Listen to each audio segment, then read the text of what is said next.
Hi అండి, ఈరోజు వీడియోలో అరటికాయ టమాటా కర్రీ చేస్తున్నాను. దానికోసం ఒక అరటికాయ, 2 టమాటాలు, ఒక ఉల్లిపాయ, 2 పచ్చిమిర్చి ఇవన్నీ కట్ చేసి పెట్టుకున్నాను.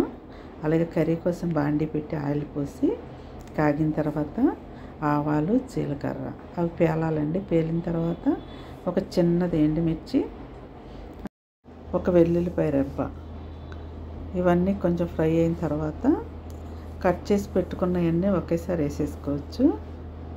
ఉల్లిపాయ, పచ్చిమిర్చి, అరటికాయ ముక్కలు ఇవన్నీ వేసి సిమ్లో నిదానంగా మగ్గించుకుంటే బాగుంటుందండి, మాడిపోకుండా ఉంటాయి.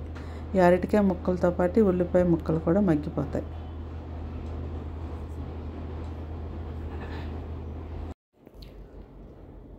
సిమ్లో ఫ్రై చేసుకుంటూ ఉండాలండి.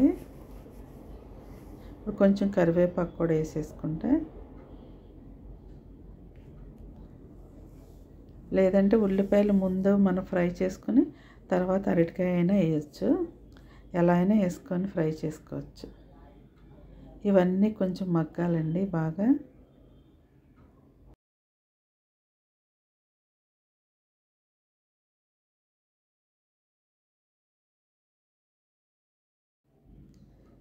ఇవన్నీ మగ్గుతూ ఉంటాయండి.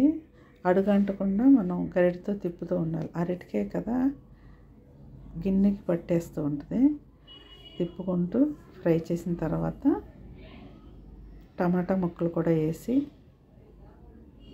ఒకసారి తిప్పి, ఇప్పుడు మనకి కర్రీకి సరిపడినంత సాల్ట్ నేను 1.5 స్పూన్ వేస్తున్నాను.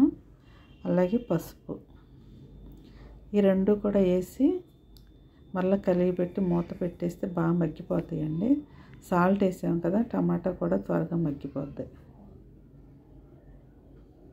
ఇప్పుడు దీన్ని మూత పెట్టుకొని మగ్గించుకోవాలి.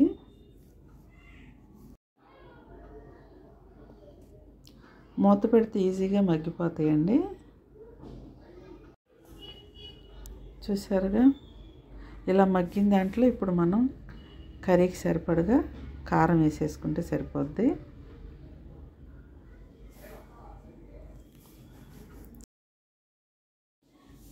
ఇప్పుడు కారం అండి 1.5 స్పూన్ వరకు వేసాను. ఈ కారం కూడా కొంచెం మగ్గాలి.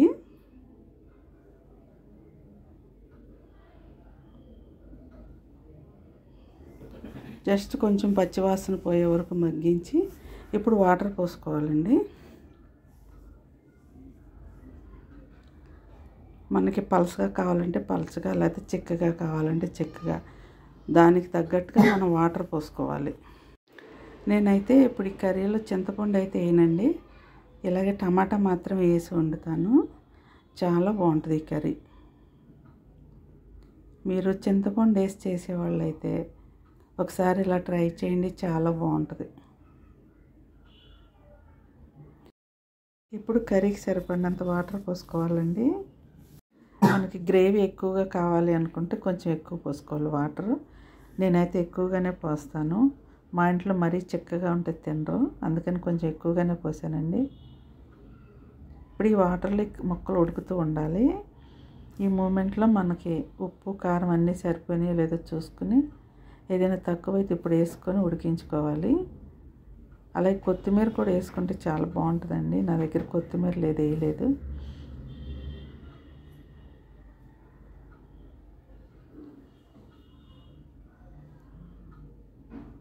అదిగోండి, కర్రీ అయితే రెడీ అయిపోయింది.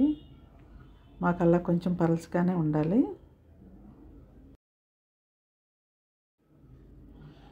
కర్రీ నచ్చితే ఒక లైక్ చేయండి, ఎలా ఉంది అనేది ఒక కామెంట్ కూడా పెట్టండి.